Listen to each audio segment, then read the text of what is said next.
Well, Razorback fans, SEC Media Days starts up next week. Sam Pittman announced who he's bringing.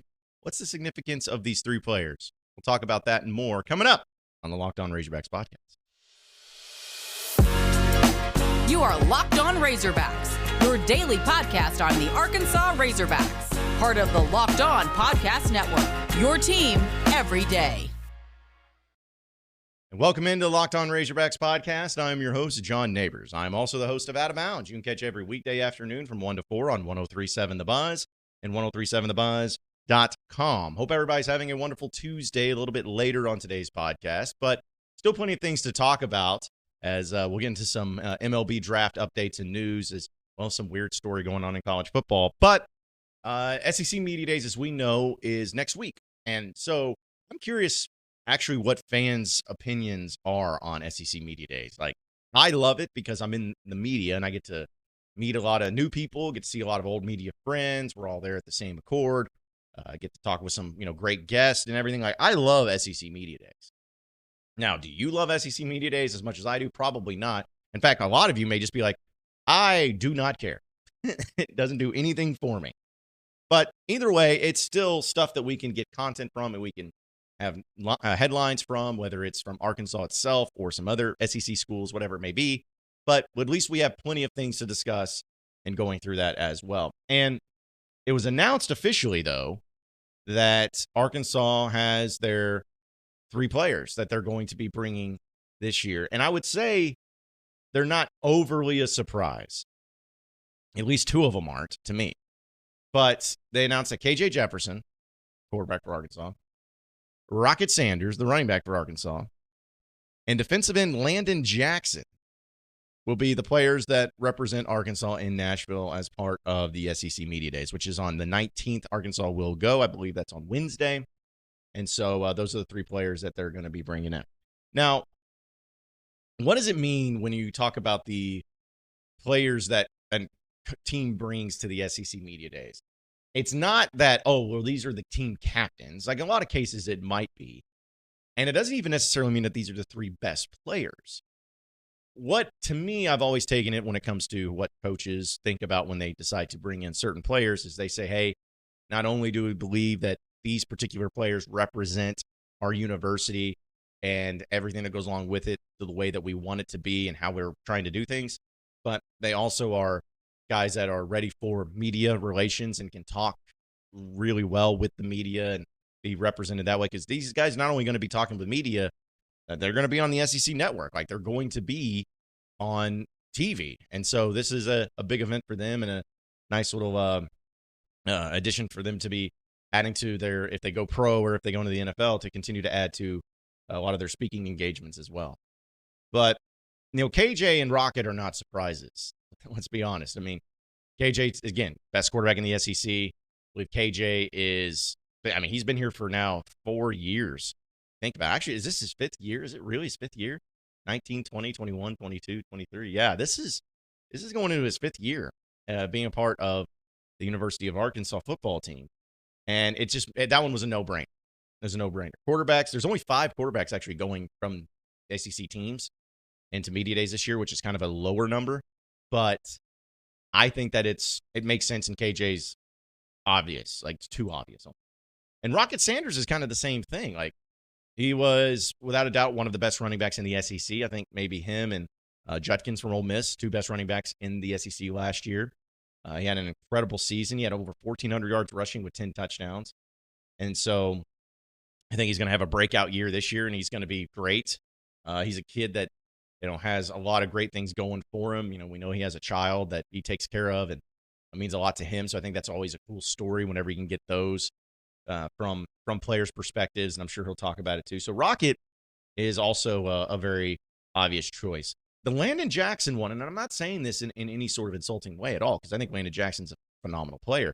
It was just, I always like to play the guessing game on who they would bring. And I think everyone would assume KJ and Rocket, but they always like to bring defensive player, or at least one.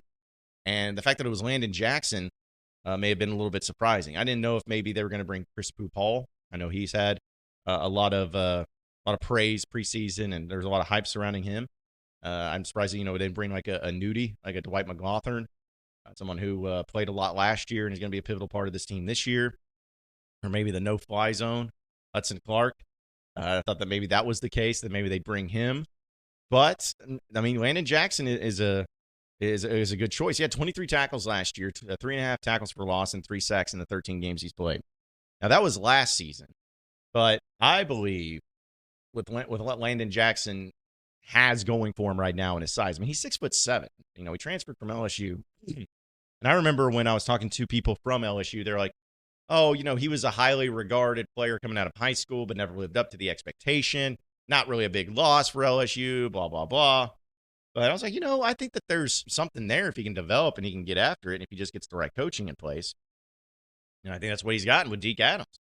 And so I expect him to really stand out. He had a great spring, too, just being dominant. And if he can just bring some of that into SEC play this year, it's going to be pretty nasty. It's going to be pretty nasty for that D-line. And, you know, Arkansas, of course, they didn't have a bad D-line last year at all, but we all know that SEC play is always about trench play. If you have good offensive lines and good defensive lines, then you're going to have a good team, just plain and simple. So I think he's going to be a big-time factor in that. But I like the choices that they made, and I think it just also shows that with these particular players, like Arkansas is not a team in a team historically at the SEC Media Days that always brought quarterbacks. You know, when Chad Morris was here, I don't even want to think about what he did. I don't even think he may have brought Cole Kelly one year. No, I don't think he did. I think in his first year, it was like Santos Ramirez. I know he brought him. I think he brought Yelda Froholt. Maybe, was it Dre Greenlaw, something like that. But I don't think they ever brought a quarterback under Chad Morris. Then under Bielema, he had this weird rule, which I thought it was weird. I thought it was dumb. He would always say, like, only seniors. Only seniors can go to media days, and only seniors can be team captains. And I thought that was always kind of odd. I'm like, well, I mean, just because you're a senior, like if you have a quarterback or a great player that's a junior and is a great leader, then you should just bring him. But even during that time, I think Austin Allen went once. Brandon Allen went once. And then, you know, before that, of course, you had Petrino, and I think you brought Tyler Wilson once and Ryan. But the thing is that it's not just an every time thing that you bring a quarterback.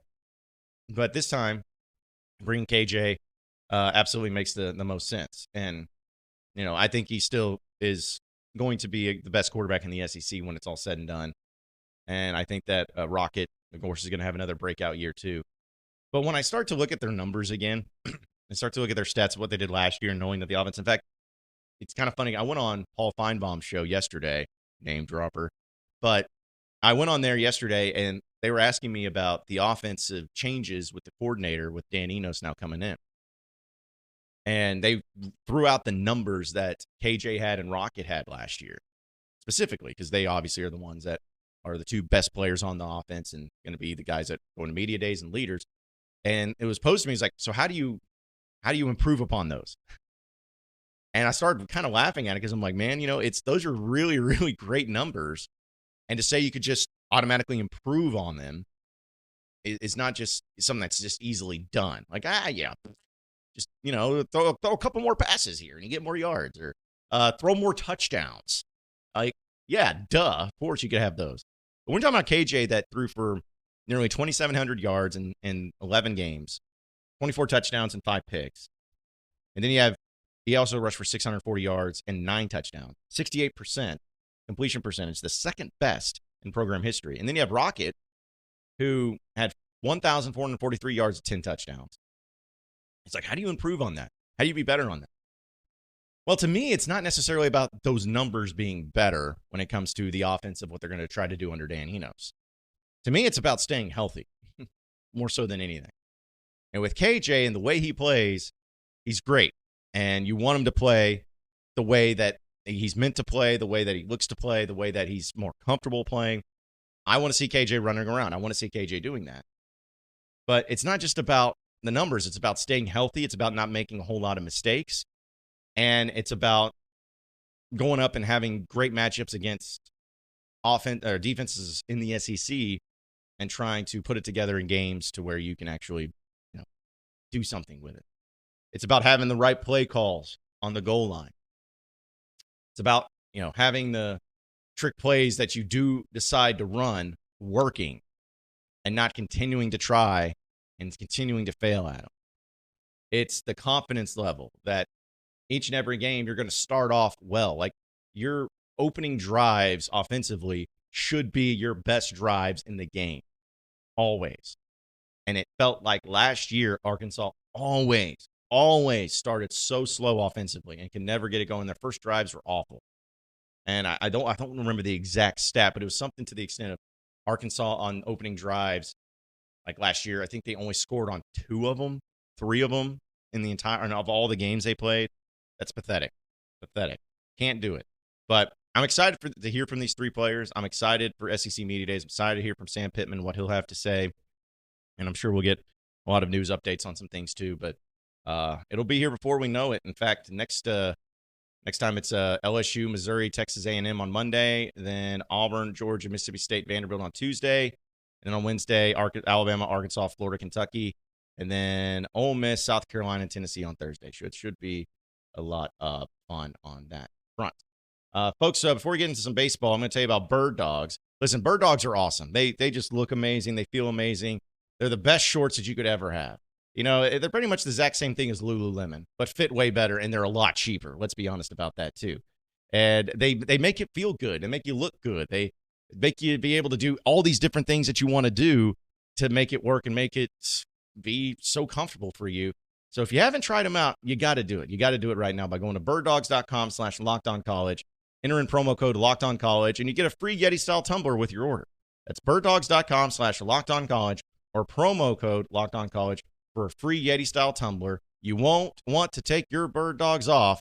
I promise you that. You are Locked On Razorbacks, your daily podcast on the Arkansas Razorbacks. Part of the Locked On Podcast Network, your team every day. All right, moving on into the next segment of the Locked On Razorbacks podcast. A few things happened with the MLB Draft dealing with the Razorbacks, as Arkansas had 4 players and 3 others with ties to the program that were drafted Monday, this past day on the second day of the draft. Hunter Holland, who was the left-handed pitcher for Arkansas, was taken 4th. It was a 4th Razorback player overall to be taken, and he was drafted in the 3rd round, 74th overall to the Cincinnati Reds. And then you also had 3 Arkansas outfielders all get drafted, which wasn't necessarily a surprise considering Arkansas is having to replace essentially all of their outfielders. You had Tavion Josenberger selected 100th overall to the Orioles. You had Jace Borfrin, 184th overall to the Blue Jays. And then Jared Wagner, also drafted 282nd overall by the New York Yankees. That was in the 9th round. And then Arkansas also had its 5th and 6th signees drafted. You had Dylan Questad of Wisconsin. He was selected by the Minnesota Twins with 150th overall pick. And then you had the right-hander Barrett Kent, who was drafted by the Los Angeles Angels in the 8th round, too. So, yeah, you had also Craig Yoho, who was the transfer from Indiana. He was drafted 8th round by the Brewers. So we'll see what his decision ends up being. But it just comes to the updates that you go through and you look at in these players, and they got the choice in front of them of deciding whether or not to sign with Major League Baseball, move on, or do they want to stick around and maybe play for Arkansas? Well, here's the deal. I know I talked a little bit about it yesterday with some of the players that got drafted, especially the prospects for Arkansas. And to be honest, they're not, like, I don't think they're coming back. Like, they're not going to come to Arkansas. I tried to maybe look at it. I was like, if you get one, nah, they ain't coming. And it's fine. I mean, I don't blame them, especially when you get millions of dollars. I don't blame them. They haven't said officially one way or the other, but they're not coming. And then you think about like Hunter Holland. Like, I think he's gone. I think Hunter Holland's gone. He needs to be gone. Getting drafted that high, yeah, he needs to move on. The rest of the players, it seems like they're moving on no matter what, because a lot of them are upperclassmen. Some of them don't even have any eligibility left. And then comes into the other prospects and other transfers. What are they going to do? How are they going to handle themselves? Well, we do have at least one player that officially announced that he's coming to Arkansas. He's a pitcher, Tucker Holland, and no relation. So is Holland with a D. But he announced officially that he'll be coming to Arkansas. He's a left-handed pitcher, and he was Perfect Game's number 12 left-handed pitcher in the 2023 class. So Really, really big time for him. And then also, I think Adam Hockman, who was another player that was coming out of high school. He was a gold medalist for USA Baseball. He's announcing he's coming to Arkansas too. So there's a few of them that will be either didn't get drafted or maybe didn't get drafted as high or whatever. They're gonna sit there and make it work and go to Arkansas and have some fun with that too. So that's great, and I'm happy for that. I'm really glad that they're going to put that all together and be able to see them on campus and what they can do. I don't know how much they'll contribute as a true freshman, or will something that takes a few years. Is Arkansas with the transfer portal? Are they even close to being done with that just yet? Don't think so. So there's a lot of things that they got to jump through and a lot of hoops they got to jump through in order to get this going. But I think that it's a good thing for Arkansas and Dave Van Horn in the program to have these many players that are getting drafted, and also the recruiting. It's like you kind of know where a lot of these players are going to be drafted at too, and you still want them to sign. Like, it still shows that they chose Arkansas of all the places where they took college visits, even though they're going to go pro. The college that they wanted to go to was Arkansas. So now, with what the Razorbacks did, they had 5 players drafted in the MLB draft, which is tied for 5th with Arizona, Florida, Oklahoma State, and Vanderbilt. Wake Forest had 9. Stanford had 8. LSU and Miami had 6. So if that gives you an idea of what it was compared to the rest of the country, as far as how many they had drafted. Wake Forest had 9, which is not surprising considering how great of a year they had. And Stanford was another World Series team. LSU, a World Series team, won the championship. Miami was another great team. Florida, you had a team that was in the College World Series. And then Oklahoma State and Arkansas were 2 teams that did not fare as well as I hoped. And even Arizona, a team that was actually in the regional with Arkansas, they ended up having a lot of players drafted too. So it's kind of just, stop traffic. But apparently, if you have really good players that are getting drafted, odds are you're going to have a really good year and possibly make the College World Series. Who would have guessed? So they're trying to build it back up, though. I think it's awesome, though. Again, it's something that's frustrating, I know, with the draft and the timing of it, and coaches have wanted something different with it for a long time. But knowing that it's just something where everyone looks at Arkansas and knowing that, hey, if you're a big-time prospect, this is where you need to go. If you want to get drafted, this is where you need to go. Like, I think about the guys that came to Arkansas, or maybe they transferred to Arkansas, or they were draft eligible last year and got drafted but stuck around with Arkansas. Like, each and every one of them increased their draft stock dramatically. Each and every one of them. And I think that's also a great sign, where not only did they get drafted, they were good enough to get drafted in the previous year, but by staying at Arkansas for an additional year, their draft stock went through the roof. Because they developed, they got better. Like, all of that stuff to me is a great sign and shows, once again, why Arkansas is such a great program, arguably the best program when it comes to development, when it comes to talent, when it comes to all of that stuff. They do the best job, and they're best in the business. So, but yeah, it's going to be it's great to see that, and hopefully it continues on, and they continue on to be great in the pros, the ones that do go, and we'll see what Razorback Baseball and Dave Van Horn does in the transfer portal. We'll talk a little bit more about some crazy story in college football. I don't even know how to make of it, but it's pretty wild. Let's talk about it on the other side of the break here on the Locked On Razorbacks podcast. You are Locked On Razorbacks, your daily podcast on the Arkansas Razorbacks, part of the Locked On Podcast Network, your team every day. All right, so final segment of the Locked On Razorbacks podcast, and for some reason my graphic is wrong. I don't know why it's wrong, but it is. So sorry about that. That's not what we're going to talk about, because we've already talked about that with the Hogs and Hog prospects in the MLB draft. But I'm actually talking about this story with Northwestern football and Pat Fitzgerald, who got fired for allegations of widespread hazing within the football program. Now, this is a story that kind of started catching fire a little bit over the past few days, and now it's gotten to the point where they just straight up fired Pat Fitzgerald, who's been there forever. This comes from the president. He says the head coach is ultimately responsible for the culture of his team. The hazing we investigated was widespread and clearly not a secret within the program, providing Coach Fitzgerald with the opportunity to learn what was happening. Either way, the culture in Northwestern football is incredible. While incredible in some ways, was broken in others. Looks like David Braun, the defensive coordinator, is going to be the acting head coach, I guess. First off, I'm crazy. It's crazy that Pat Fitzgerald's only 48 years old. He was suspended without pay for 2 weeks when they went through the investigation. And then it said the school said the investigation was initiated in January and conducted by an outside law firm, did not find sufficient evidence that the coaching staff knew about the ongoing hazing, though there were significant opportunities to find out about it. Then the school reversed course Saturday night because the school newspaper, the Daily Northwestern, published a story detailing allegations that a former player described specific instances of hazing and sexual abuse. And Schill wrote an open letter saying that he may have erred in weighing the appropriate action or sanction for Pat Fitzgerald, knowing he was focusing too much on the report that concluded that he did not know and not enough to what he should have known. It says also that the decision comes to fire Fitzgerald comes after a difficult and complex evaluation on my original discipline decision imposed last week on Coach Fitzgerald for his failure to know and prevent significant hazing in the football program. Over the last 72 hours, I have spent a great deal of time and thought and discussions while the people who love our university, the chair and members of our board of trustees, faculty membership, students, alumni, Coach Fitzgerald himself.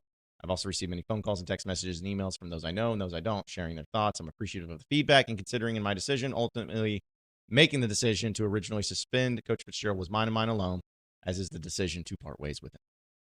Now, Pat Fitzgerald has also said he was surprised when I learned that the president of Northwestern unilaterally revoked our agreement without any prior notification and subsequently terminated my employment.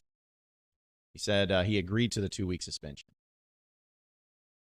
He also said in the statement that he entrusted his agent, Brian Harlan, and veteran trial attorney Dan Webb to take the necessary steps to protect my rights in accordance with the law.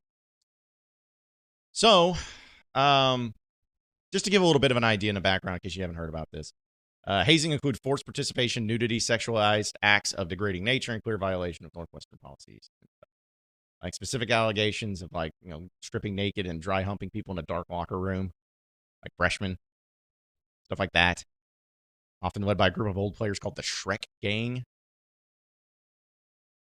Yeah, if they made mistakes in practice, young players would be wearing masks and would strain the victim in the dark locker room and engage in sexual behavior.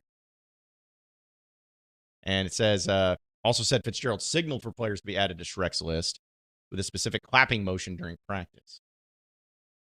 That Fitzgerald saw Fitzgerald make the motion at least 5 times during the 2020 season. Okay. We don't have to go into the details, but you kind of get the point. Here's my thing on this. And I know this isn't necessarily Arkansas related, but it is college football, college sports related. These are all allegations at this point, so I want to make that clear. Don't know if they're 100% true, but don't think that they're 100% false. Don't know exactly what Pat Fitzgerald knew. Don't know if he knew about everything. I don't know. These are all allegations, and we'll see how it developed up. But my only take on this, and I'll be quick about this, my only take is that I have never understood that type of hazing. I don't think hazing is a good thing that should happen.